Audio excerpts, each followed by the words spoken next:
السلام علیکم ورحمۃ اللہ۔ ایک دفعہ بیجنگ کے شہر کے ایک محلے میں ایک نو عمر لڑکی کے ساتھ زنا بالجبر کا واقعہ پیش آیا اور مجرم روپوش ہو گیا۔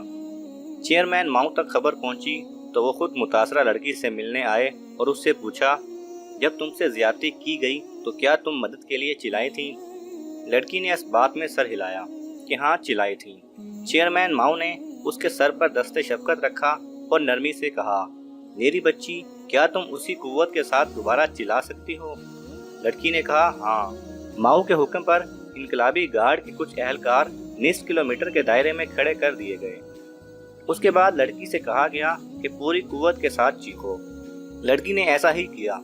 چیئرمین ماؤ نے تمام اہلکاروں کو بلایا اور ہر ایک سے پوچھا گیا کہ لڑکی کی چیخ سنائی دی یا نہیں۔ سب نے کہا لڑکی کی چیخ سنائی دی گئی۔ چیئرمین ماؤ نے اگلا حکم صادر کیا کہ نصف مربع کلومیٹر کے اس علاقے میں تمام مردوں کو گرفتار کر لیا جائے اور 30 منٹ کے اندر اگر مجرم کی درست نشاندہی نہ ہو تو تمام گرفتار مردوں کو گولی سے اڑا دیا جائے۔ حکم کی فوری تعمیل ہوئی اور دی گئی مہلت کو ابھی بمشکل 10 منٹ ہی گزرے ہوں گے کہ مجرم کی نشاندہی ہو گئی اور اگلے 20 منٹ کے اندر مجرم کو پکڑ کر چیئرمین ماؤ کے سامنے پیش کر دیا گیا۔ لڑکی نے شناخت کی، موقع پر فیصلہ ہوا اور مجرم کا بھیجا اڑا دیا گیا۔ مجرم سے سزا تک کا وہ دورانیہ محض 3 گھنٹوں پر مشتمل رہا۔